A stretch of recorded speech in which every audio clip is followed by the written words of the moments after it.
Expression for fringe width. आज यही तो करना है।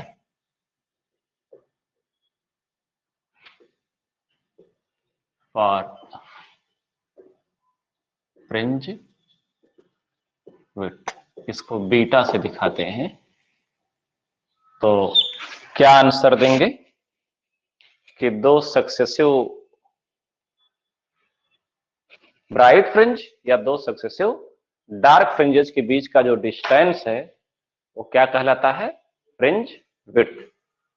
The separation between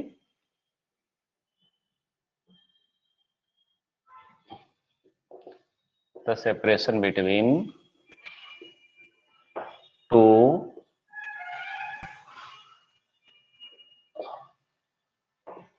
successive bright fringes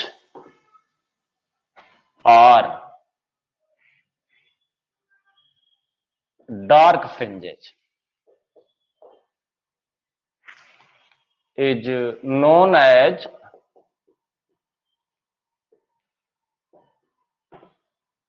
fringe width. It is given by, ये आप कैसे दिखाते हो? Beta equal to x n plus one minus x n.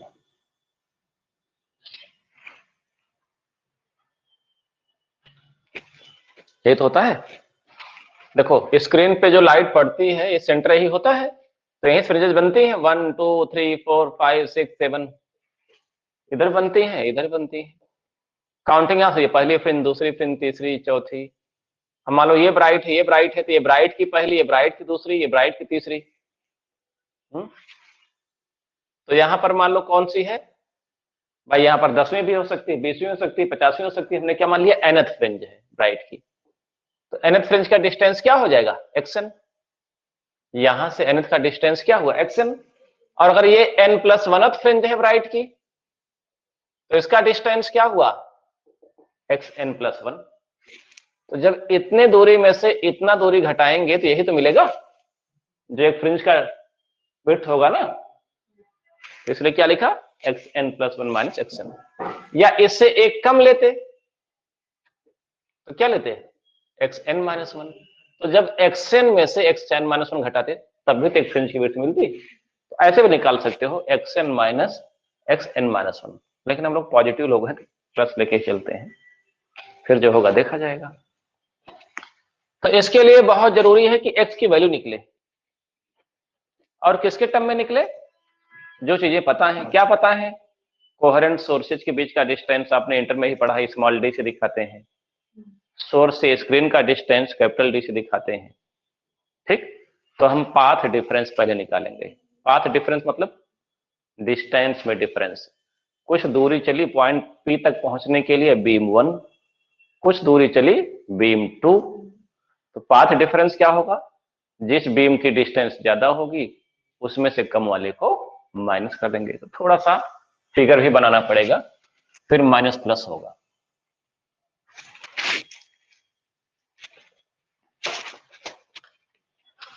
ये आपका था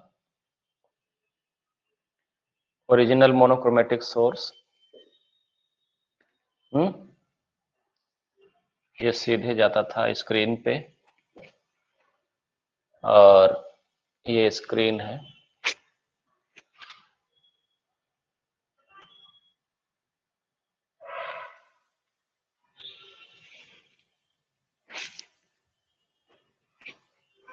एक सोर्स यहाँ है, क्या? S2, इधर क्या है? S1, और कम कर दें सेपरेशन। ज्यादा दूरी बढ़ाने दोस्ती टूट जाएगी ना, इंटरफेरेंस से खतरा।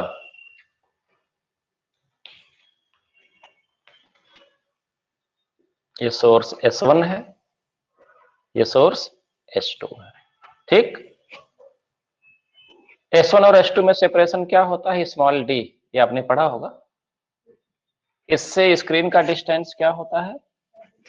Capital D. स्क्रीन हमने काफी दूर कर लिया है। कितना दूर स्क्रीन नहीं भी करना है कि लाइट ही ना पहुंचे। और हमने पास में कर लिया, लाइट तो पहुंचनी ही है, इंटरफेरेंस तो करवाना ही है। आज वीकेंड है, वीकेंड है, मंथ का एंड है और ईयर एंड है, 3 एंड है ना। यस, ये मैसेज बहुत जोर शोर चल रहा है ना व्हाट्सएप पे। तो ये सेंटर है। देखो सोर्स, मोनोक्रोमेटिक सोर्स के सीध में जो लाइन आती है स्क्रीन पे, इट इज स्क्रीन, वही सेंटर होता है। यहीं से फ्रिंजेस काउंट होना शुरू होंगे। तो पॉइंट पी पर हम मानते हैं कि पॉइंट पी पर इंटरफेरेंस हो रहा है। ये पॉइंट पी है आपका। एक बीम क्या आई, S1P, और दूसरी बीम क्या आई, S2P।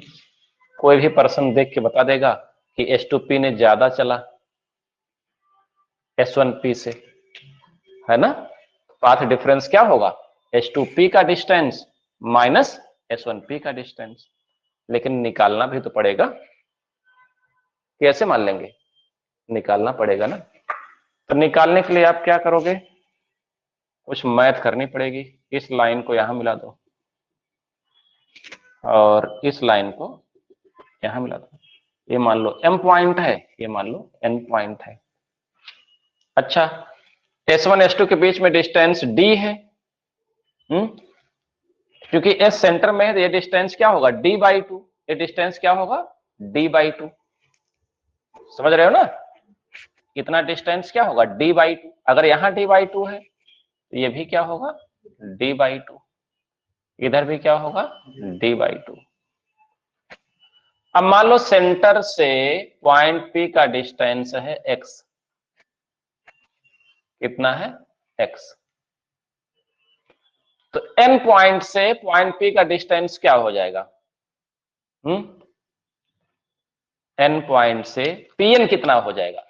भाई ये इतना x है, ये इतना D/2 है, तो ये इतना क्या हो जाएगा, x माइनस D/2, यही तो होगा।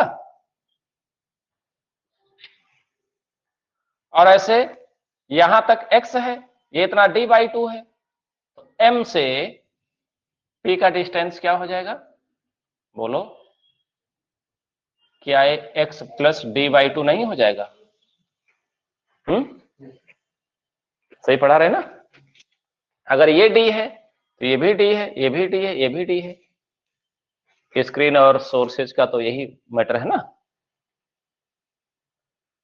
तो ये ट्रायंगल S1PM से आप S1P की वैल्यू निकाल लोगे, ट्रायंगल S2PM से S2P की वैल्यू निकाल लोगे, और इन दोनों में पार्ट डिफरेंस फिर निकाल लोगे। कैसे, S2P माइनस S1P, उसी को सॉल्व करोगे, फिर x की वैल्यू निकालेंगे। ठीक है, तो हियर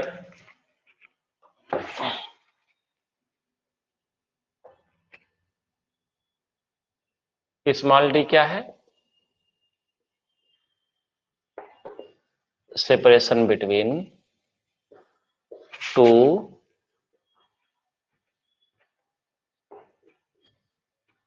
कोहेरेंट सोर्सेज। और कैपिटल D क्या है, separation between source and screen.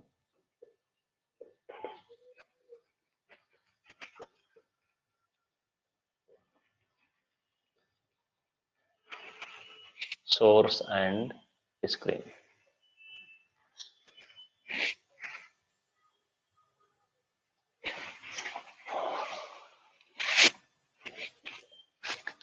x क्या है, डिस्टेंस ऑफ पॉइंट P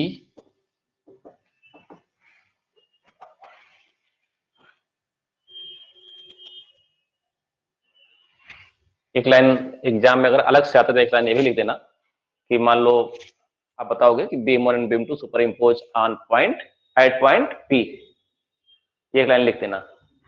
इतना तो लिख ही ले जाओगे ना, इतना समझ ही गए हो। ये तो आप हमको कंटिन्यूएशन में चल रहे हैं इसलिए नहीं लिख रहे हैं। कि अगर आया फ्रिंज विड्थ निकालने के लिए तो beam 1 and beam 2 superimpose at point P on the screen. तो डिस्टेंस ऑफ पॉइंट P कहां से, फ्रॉम सेंटर O, ये x है। देन तो Pn क्या होगा, देन Pn हो गया x माइनस डी बाई 2 और PM नरेंद्र मोदी ये हुआ x plus D by 2।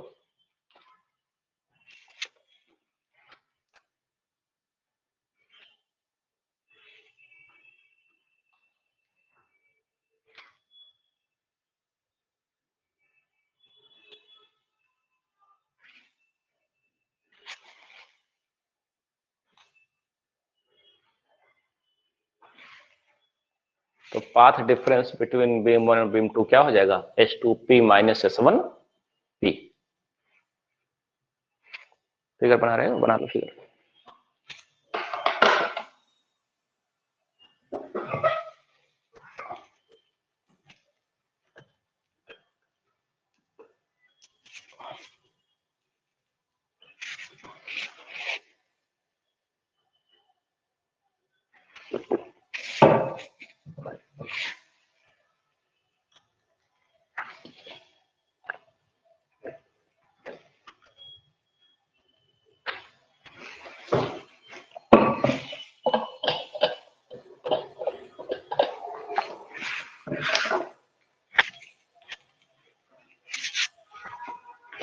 Now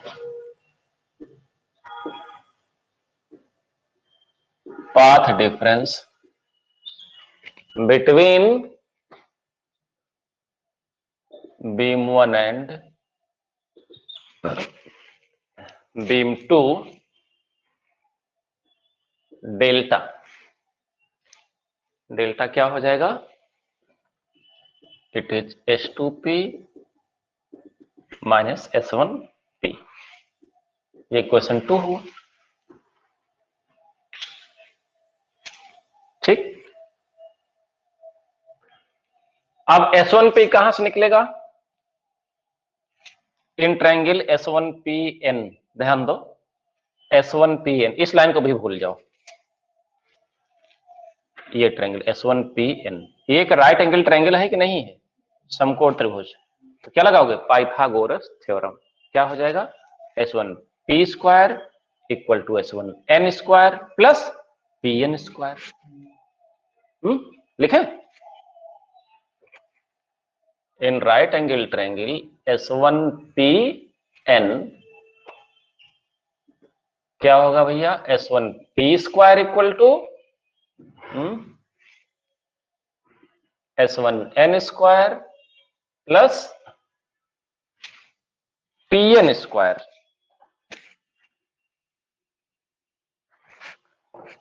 plus PN square. तो S1P स्क्वायर, S1N स्क्वायर क्या है, D स्क्वायर, और PN क्या है, x माइनस डी बाई 2 का स्क्वायर। और यहां से कैपिटल डी स्क्वायर आपने कॉमन ले लिया, लेना भी पड़ेगा। S1P स्क्वायर क्या हुआ, कैपिटल डी स्क्वायर अगर कॉमन ले लिया तो क्या हो जाएगा, ये 1 यहां हो जाएगा। कॉमन मतलब क्या होता है, डिवाइड करना, कॉमन मतलब क्या होता है, डिवाइड करना। यहां 1 upon D square x minus d by 2 का होल स्क्वायर, ये तो अगर स्क्वायर हटाओगे इधर रूट नहीं आएगा। S1P क्या हुआ, D स्क्वायर हट जाएगा, चाहे रूट लाओ, और अगर आपकी आत्मा चिंगाड़े तो रूट ना ला के क्या लिख सकते हो, पावर का 1/2, ऐसा लिख सकते हो ना।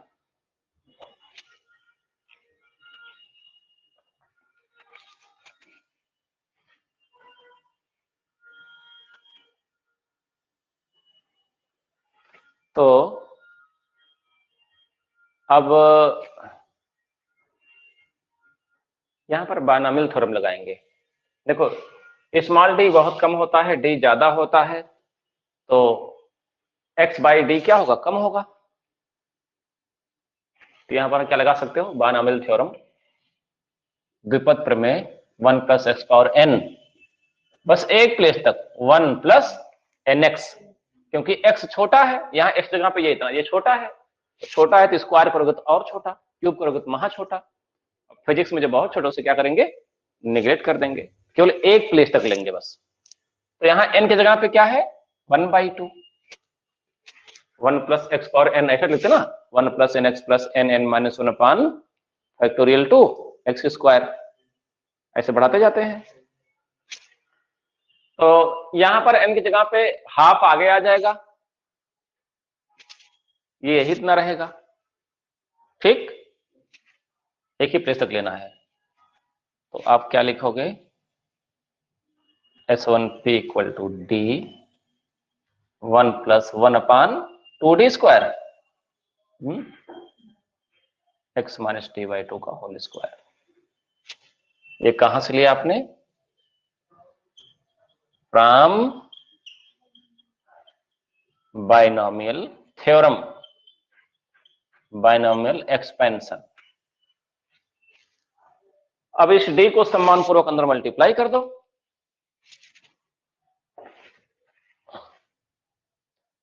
और S1P क्या हुआ आपका, डी, इसको मल्टीप्लाई करोगे तो 1 अपान 2d, डी स्क्वायर में से एक डी हट जाएगा ना, एक्स माइनस डी बाई 2 का स्क्वायर।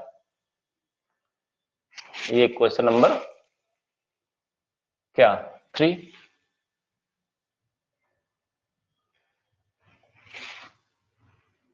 ठीक है,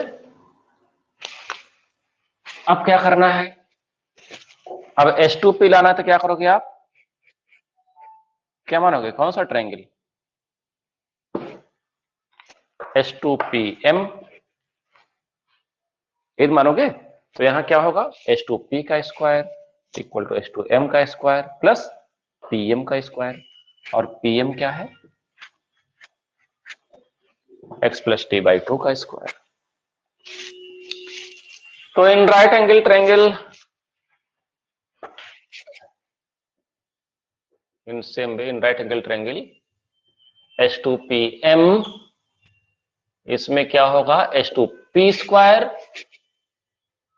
equal to H2M square plus PM square या MP स्क्वायर। तो ये हुआ H2P square equal to H2M क्या है बेटा बताइए, H2M कितना होगा, कैपिटल डी होगा ना, जो ये है वही ये है, वही ये है, तो कैपिटल डी का स्क्वायर प्लस PM क्या है, x प्लस डी बाई 2 का स्क्वायर, यही हो गया। अच्छा डी स्क्वायर कॉमन ले लो,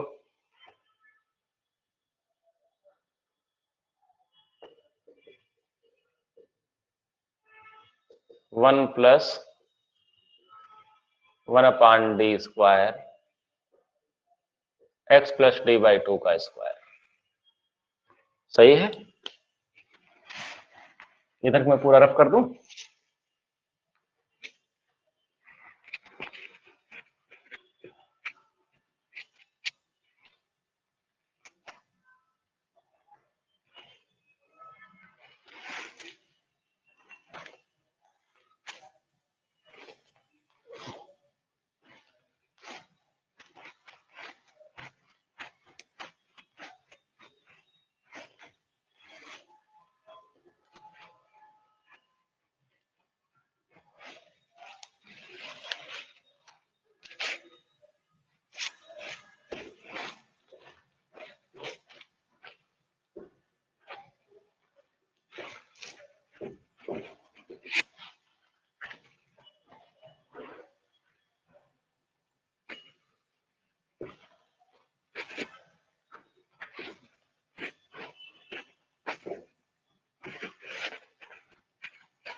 डी स्क्वायर अंदर मल्टीप्लाई करो,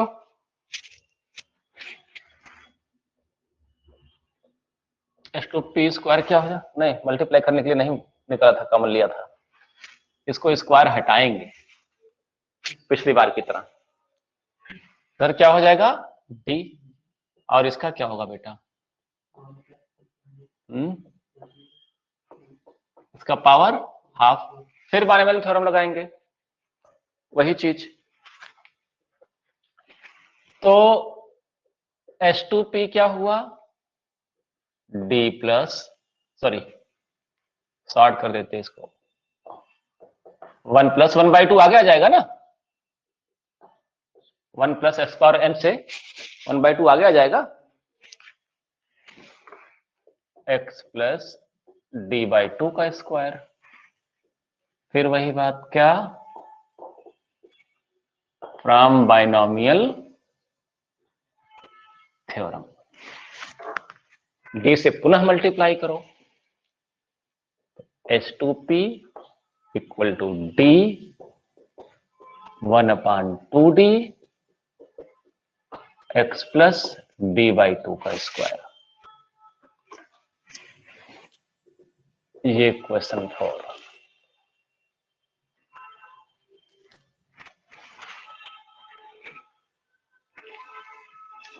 तो अब H2P भी मिल गया, H1P भी मिल गया, सब कुछ तो भगवान ने आपको दे दिया।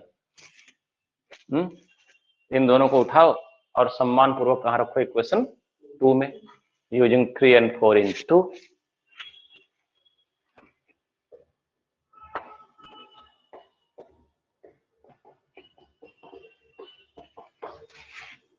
जो पाथ डिफरेंस है H2P D प्लस 1/2D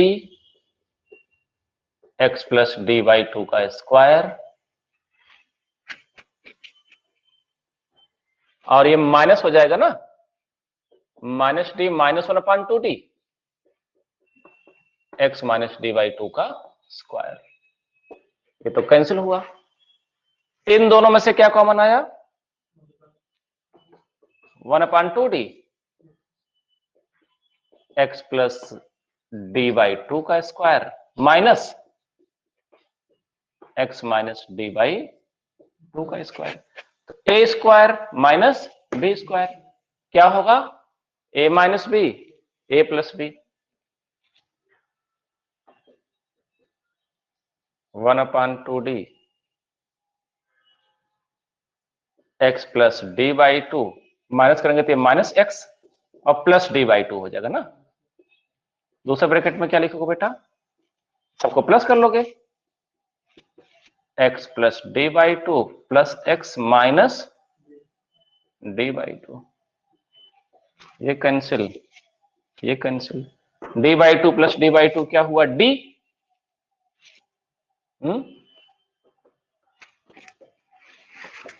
क्या हो जाएगा 1/2D, ये d/2 क्या हुआ, ये हो गया d, और यहां x क्या हुआ 2x, 2 और 2 कैंसिल, तो पाथ डिफरेंस क्या आया XD अपॉन कैपिटल D, ये इतना पाथ डिफरेंस आया। अब आप लोग ये बताओ, अगर इधर का लिख लिए हो तो हम रफ कर दें, किसी को ऑब्जेक्शन हो तो बोल देगा, हम इधर पूरा रफ कर देते हैं।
तो ये पाथ डिफरेंस जनरल निकला है, ये कंस्ट्रक्टिव के लिए भी है और डिस्ट्रक्टिव के लिए भी है। सबका साथ सबका विकास।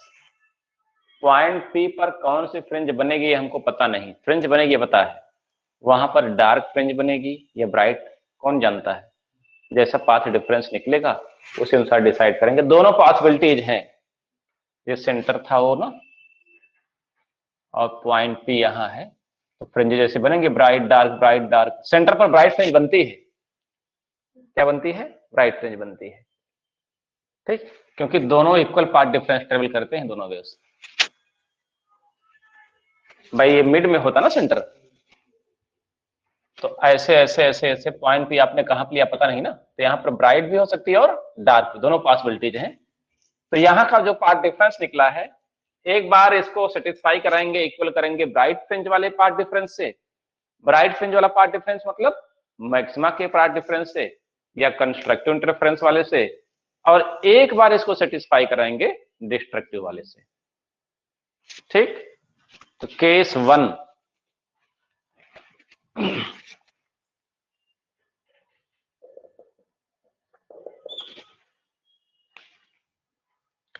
for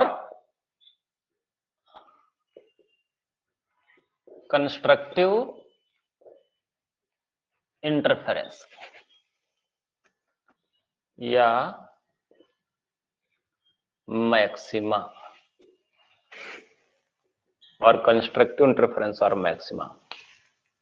तो मैक्सिमा के लिए क्या है, फॉर मैक्सिमा पाथ डिफरेंस क्या होता है बताइए, वे कल ही तो निकाला था। मैक्सिमा के लिए पाथ डिफरेंस क्या होता है, डेल्टा इक्वल टू कितना होता है, एन लैम्डा, बड़ी बड़ी एन लैम्डा होता है। तो ये भी पार्ट डिफरेंस, ये भी पार्ट डिफरेंस, दोनों कंपेयर कर लो,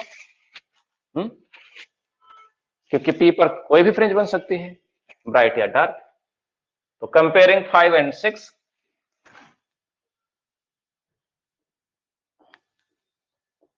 कंपेयरिंग 5 and 6 क्या हो जाएगा भैया, x d upon capital d equal to n lambda. Therefore x क्या हुआ, d n lambda upon D.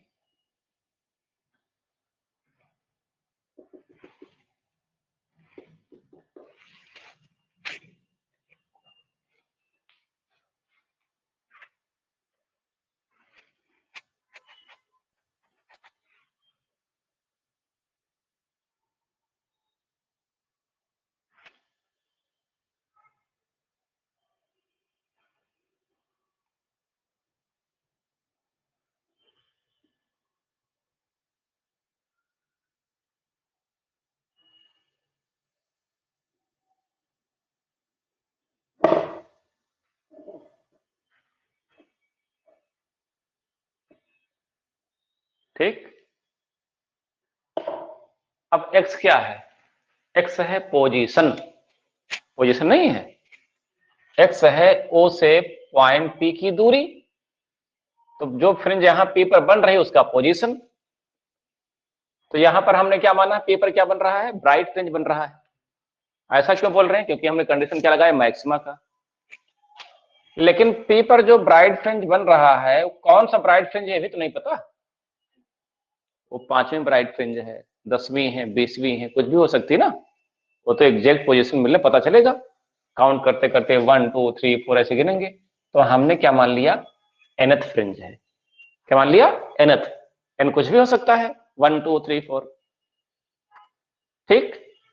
तो जनरली हम इसको क्या लिखेंगे, इस जगह पे एन एक्स एन, यानी अगर सेंटर से पहली फ्रिंज की दूरी देंगे ब्राइट वाली, x1 हो जाएगा, दूसरी ब्राइट फ्रिंज x2 हो जाएगा, तीसरी x3 हो जाएगा, nth है तो xn हो जाएगा। तो क्या लिखेंगे कि let at point P there is nth order bright fringe, there is nth order bright fringe, then its position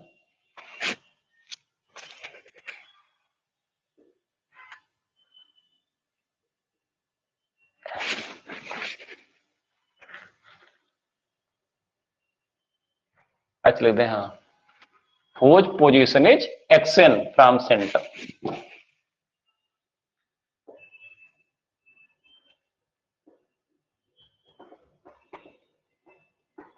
या whose distance is, position distance ही होता है ना, xn from center O. Then from 7 xn क्या हो जाएगा, dn lambda अपान d. भाई x point p का ही तो डिस्टेंस है। आपने मान लिया p पर nth ऑर्डर ब्राइट फ्रिंज है, तो हमने नामकरण कर लिया, x क्या हुआ, xn हो गया, है ना। तो अगर मान लो n+1 फ्रिंज लेंगे तो n को क्या करना पड़ेगा, n+1 से रिप्लेस करना पड़ेगा। तो therefore for n+1th fringe equation 8 becomes, क्या हो जाएगा ये, xn+1 equal to d n+1 lambda, जहां n वहां क्या रख दो, n+1 अपॉन d। अब इक्वेशन 1 में, इक्वेशन 1 क्या है जरा देखो,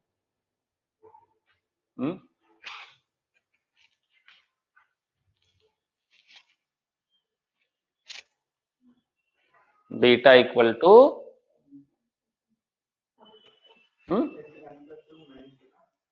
ये तो है ना। तो बाकी यहां से इक्वेशन 2 माने नहीं माने, एक बार गड़बड़ हो गया था, पार्ट डिफरेंस माने थे, path difference delta equal to,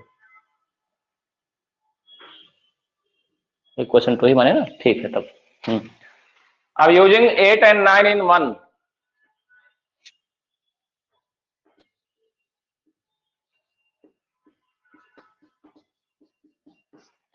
fringe width beta क्या हो जाएगा, एक्स n+1 की जगह आप क्या लिखोगे, d n+1 lambda d minus x n जगह आप क्या लिखोगे, d n लैम्डा अपान d।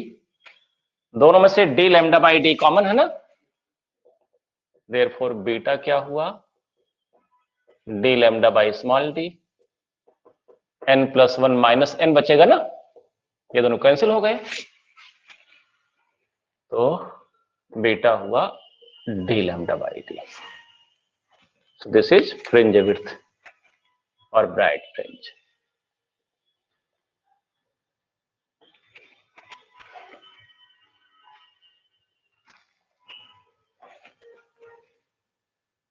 अच्छा, अब केस 2 ऐसे, क्योंकि P पर डार्क फ्रिंज भी तो हो सकता है, तो केस 2 क्या लगाओगे, डिस्ट्रक्टिव इंटरफेरेंस या मिनिमा, क्या लगाओगे, डिस्ट्रक्टिव इंटरफेरेंस और मिनिमा।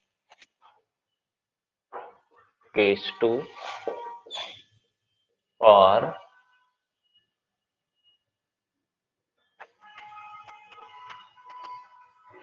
डिस्ट्रक्टिव इंटरफेरेंस और मिनिमा।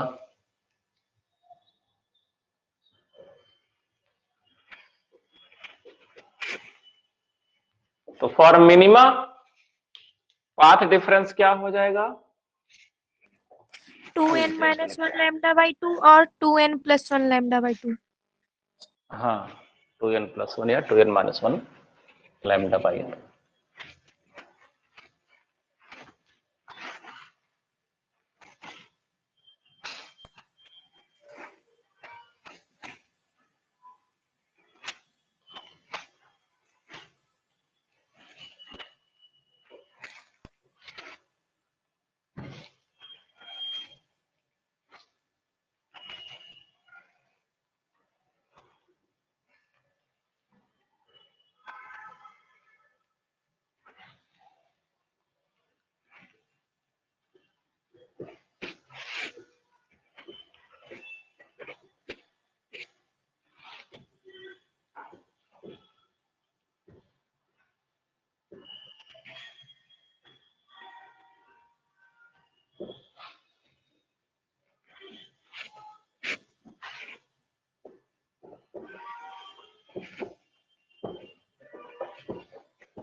तो क्या लिखेंगे, फॉर मिनिमा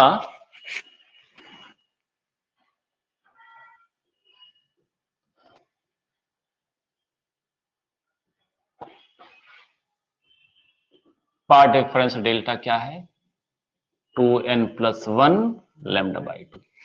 ये क्वेश्चन नंबर फला हो जाएगा 11। और पाथ डिफरेंस आपका किसमें निकला है, 5 में, डेल्टा इक्वल टू xd/d, किसमें, क्वेश्चन 5 में है ना।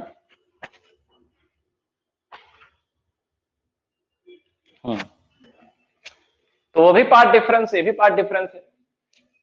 आपके ऊपर हमने क्या मान लिया, पी पर कौन सा है, डार्क फ्रिंज है, दोनों की पॉसिबिलिटी है ना। तो comparing 5 and 11,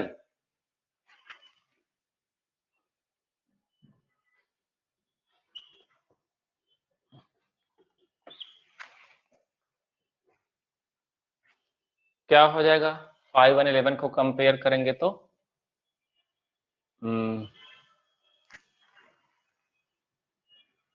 xd/D equal to 2n+1 λ/2।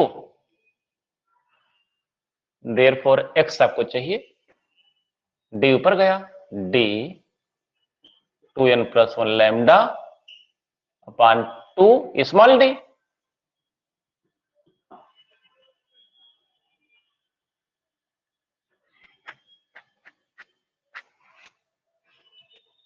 x क्या है, पॉइंट P का पोजीशन है, हमने क्या माना है, P पर nth ऑर्डर की डार्क फ्रिंज है, P पर डार्क फ्रिंज है, ये माना है। अब P पर कौन सी डार्क फ्रिंज होगी ये नहीं पता चल पा रहा है, तो हमने क्या माना, nth डार्क फ्रिंज होगी। जैसे इसको xn लिखा था वैसे उसको भी xn लिखेंगे, ठीक है, उसको भी क्या लिखेंगे, xn। तो देवेंद्र आडियो बंद करो। क्या बताएंगे कि let at point P there is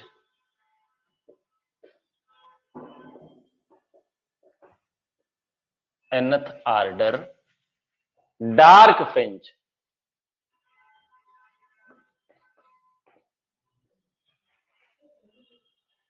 whose position is xn from center।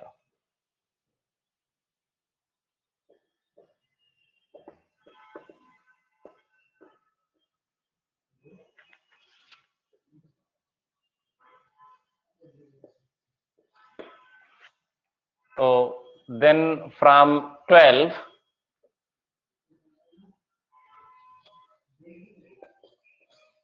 जहां x है वहां क्या लिख दोगे, बस xn। वही तो हुआ, यहां O था, यहां पॉइंट P था, तो दूरी x थी, लेकिन ऐसे डार्क फ्रिंज बन रहे हैं 1 2 3, कौन सी मान लो, nth है, तो ये दूरी क्या लिख लिया आपने, वही है, दूरी वही उतनी है, बस एक नोटेशन दे दिया, ये xn है। क्लियर ना, xn क्या हुआ, d 2n+1 λ/2d।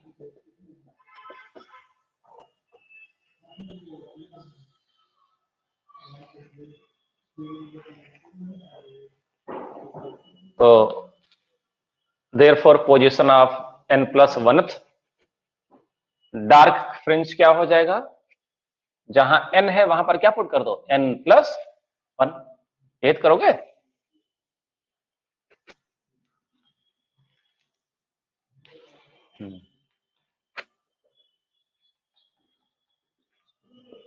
Position of n+1th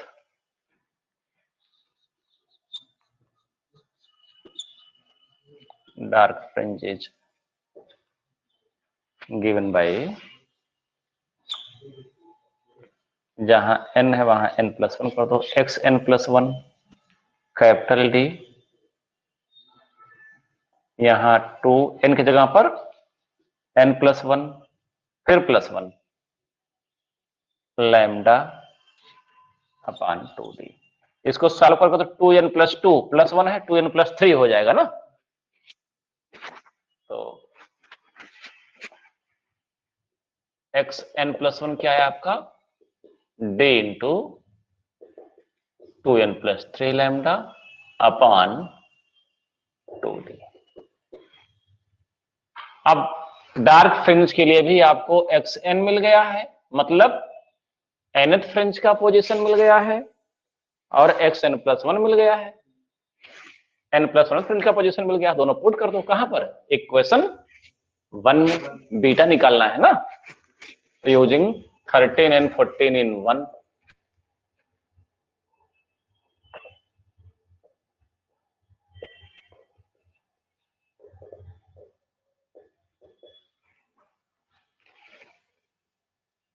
beta क्या है, एक्स एन प्लस वन मतलब D 2n plus 3 lambda upon 2d minus D 2n plus 1 lambda upon 2d।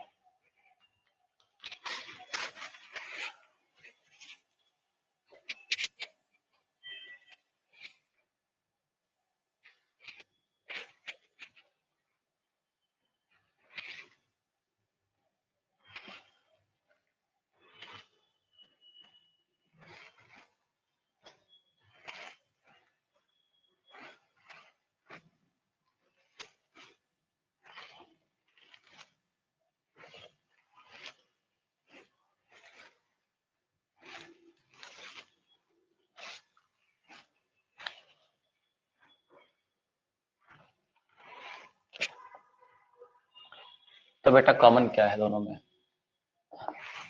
ऊपर से डी लैम्डा नीचे से 2d, यहां क्या बचेगा 2n प्लस 3 और माइनस 2n माइनस 1, तो 2n कट गया, ये 2 बचा यहां, D lambda upon 2d into 2। तो बेटा क्या आ गया, D lambda upon small D, ये इक्वेशन 15। तो सेम तो निकला। तो 10 और 15 को कंपेयर करें तो एक कंक्लूजन ये आ जा रहा है, जितनी थिकनेस होगी, जितनी विड्थ होगी डार्क फ्रिंज की उतनी ही विड्थ होगी ब्राइट फ्रिंज की, है ना। तो comparing 10 and 15, we conclude that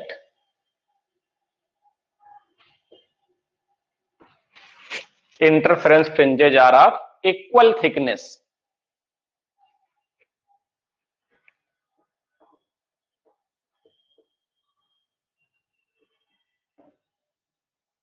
Interference fringes are of equal thickness and equidistant.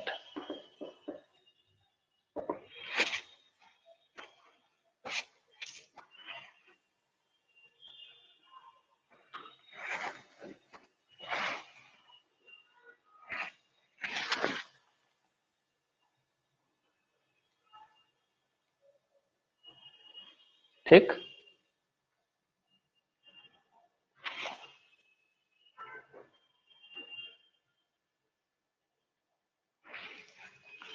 अब अगला टॉपिक आपका है necessary conditions to produce interference.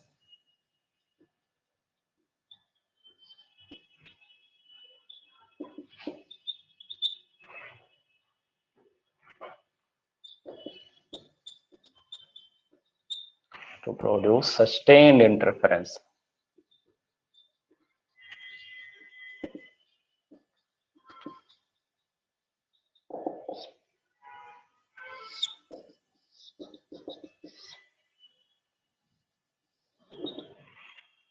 Necessary conditions to produce sustained interference.